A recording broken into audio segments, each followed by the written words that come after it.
سنن ترمذی کی روایت ہے، میرے آقا صلی اللہ علیہ وآلہ وسلم نے ارشاد فرمایا، جو شخص اعوذ باللہ السمیع العلیم من الشیطان الرجیم 3 مرتبہ پڑھتا ہے.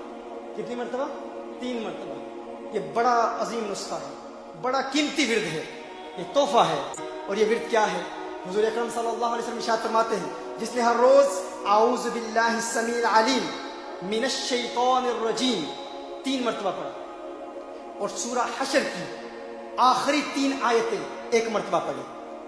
سورہ حشر کی آخری 3 آیتیں یہ لکھ لیں، آپ نے گھر جا کے چیک کرنا ہے کیونکہ اس کی فضیلت بہت بڑی ہے. حضور ارشاد فرماتے ہیں، جس نے یہ عمل کر لیا، حضور ارشاد فرماتے ہیں اگر یہ شخص دن کو پڑھتا ہے تو 70,000 فرشتے پورا دن اس کے لیے دعائیں مغفرت کرتے رہتے ہیں. حضور نے پھر ارشاد فرمایا، اگر وہ شخص یہ پڑھ کر اسی دن مر جاتا ہے تو آخرت میں شہیدوں میں اٹھایا جائے گا.